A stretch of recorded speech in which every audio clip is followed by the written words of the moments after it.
If you trace almost any bowl of Indonesian soto back to its origin, you find a simple Hokkien dish called jauto, a basic soup made by boiling offal in a clear, spiced broth. As this recipe traveled along maritime trade routes into the Indonesian archipelago, it functioned as a foundation that began to absorb the specific ingredients and constraints of the local ports it touched. Today, that evolution has produced two bowls that look nothing alike. On the left, Soto Lamongan, defined by a bright golden yellow broth. On the right, Soto Banjar, featuring a murky, brownish, and creamy liquid.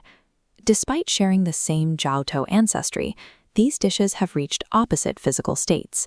The difference lies in how these two regions engineered their soups, one using local coastal starch chemistry, and the other reconciling the conflicting tastes of 5 different global cultures. The divergence starts with the broth.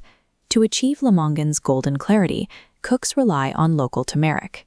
But rather than using it raw, the local cooks roast the turmeric roots over an open flame before boiling. This chart shows the chemical reaction.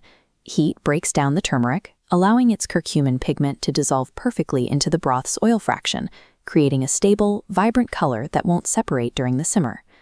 Soto Banjar takes the opposite path. Its broth is brownish and opaque, intentionally excluding wet roots.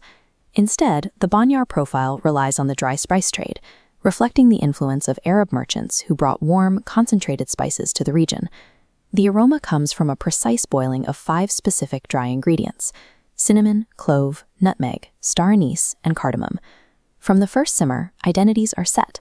Lamongan utilizes wet harvests of the Javanese coast, while Banjar extracts its flavor from imported global commodities. A thin broth doesn't hold on to its ingredients, which leads to a common engineering problem: how to add body to the soup. Lamongan solves this using koya powder, a fine dust of crushed fried shrimp crackers and garlic. The shrimp crackers consist of dry tapioca starch. Upon contacting the broth, they undergo hydrocolloid rehydration, instantly absorbing free water. These expanded structures form a lattice that restrict water movement. In a matter of seconds, the thin soup becomes a viscous, heavy gravy, carrying a concentrated umami flavor. Soto Banjar ignores starch-based thickening entirely. Instead, it builds viscosity through a luxurious fat emulsion. The creamy texture is a hybrid of foreign influences, adapting European soup traditions during the colonial era. It combines mashed egg yolks and potatoes with evaporated milk, a lasting Indian contribution to the dish.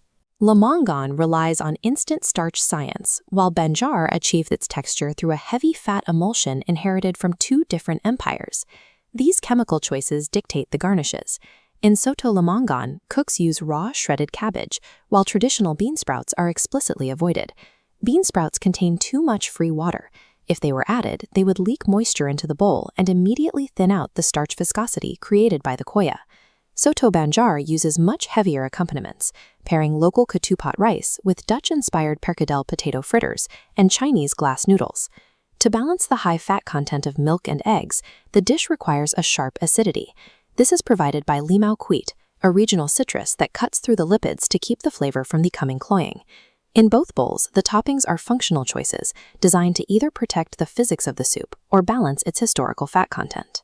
This structural breakdown shows how these two recipes use very different techniques to solve the same culinary problems.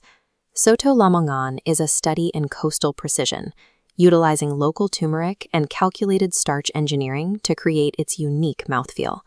Soto Banjar serves as a record of the spice trade, where Chinese, Indian, Dutch, and Arab influences were reconciled into a single local recipe. These aren't just regional variations, they are different philosophies of flavor, one built on the science of local starches and the other on the history of global trade.